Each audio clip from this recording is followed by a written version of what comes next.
Welcome to ಸತ್ಯ connection. I am Krishna from Bangalore. ಸುಮಾರು 500 ವರ್ಷಗಳಿಂದ ಕಾಯುತ್ತಿದ್ದ ಹಿಂದೂಗಳ ಶ್ರದ್ಧಾ ಹಾಗೂ ಭಕ್ತಿ ಕೇಂದ್ರವಾದ ಅಯೋಧ್ಯೆಯ ಶ್ರೀರಾಮನು ಹುಟ್ಟಿದ ಜನ್ಮ ಸ್ಥಳದಲ್ಲೇ ಹಲವು ತ್ಯಾಗ ಬಲಿದಾನಗಳ ನಡುವೆ ಶ್ರೀ ಬಾಲರಾಮ ವಿಗ್ರಹ ಪ್ರಾಣ ಪ್ರತಿಷ್ಠಾಪನೆ ನಡೆಯಿತು. ಪ್ರಪಂಚದಾದ್ಯಂತ ಹಿಂದೂ ಸಮೂಹ ಹರ್ಷೋದ್ಗಾರದಲ್ಲಿ ಮಿಂದೇಳಿತು.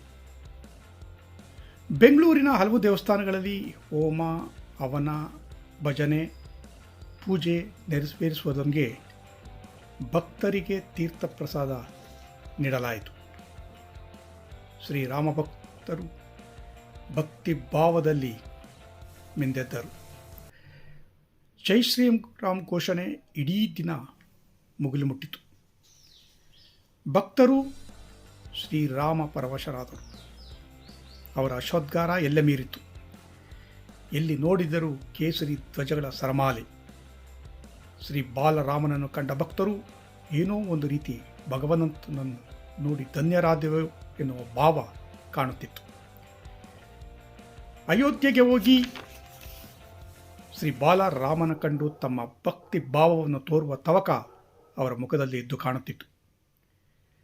ಕರ್ನಾಟಕದ ಶಿಲೆ ಹಾಗೂ ನಮ್ಮವರೇ ಶಿಲ್ಪಿ ಎನ್ನುವ ಹೆಮ್ಮೆ ಭಕ್ತರ ಮುಖಭಾವದಲ್ಲಿ ಕಾಣುತ್ತಿತ್ತು. ಸಾರ್ವಜನಿಕ ಸ್ಥಳದಲ್ಲಿ ಹೆಚ್ಚಿದ ಸಂಖ್ಯೆಯಲ್ಲಿ ಭಕ್ತರು ಸೇರಿ ಶ್ರೀರಾಮನ ಬ್ಯಾನರ್ಗಳ ಮುಂದೆ ದೀಪಗಳನ್ನು ಬೆಳಗಿಸಿ ಬಂದ ಸಾರ್ವಜನಿಕರಿಗೆ ಕೋಸಂಬರಿ, ಪಾನಕ, ಮಜ್ಜಿಗೆ ವಿತರಿಸಿ ತಮ್ಮ ಭಕ್ತಿ ಭಾವವನ್ನು ಪ್ರದರ್ಶಿಸಿದರು. ಭಕ್ತರು ಬೈಕ್ಗೆ ಕೇಸರಿ ಧ್ವಜಗಳನ್ನು ಕಟ್ಟಿಕೊಂಡು ಇಡೀ ಬೆಂಗಳೂರಿನಾದ್ಯಂತ ಜೈ ಶ್ರೀರಾಮ್ ಘೋಷಣೆ ಕೂಗುತ್ತಿದ್ದು ಕಂಡುಬರುತ್ತಿತ್ತು. ಒಟ್ಟಿನಲ್ಲಿ ಅಯೋಧ್ಯೆಗೆ ಶ್ರೀರಾಮ ಬಂದೇ ಬಿಟ್ಟ ಎನ್ನುವ ಸಂಕಲ್ಪ ನೆರವೇರಿತು. ಅದು ಭವ್ಯ, ನವ್ಯ, ದಿವ್ಯ ಅಯೋಧ್ಯೆಯ ದೇವಸ್ಥಾನಕ್ಕೆ. ಜೈ ಶ್ರೀರಾಮ್.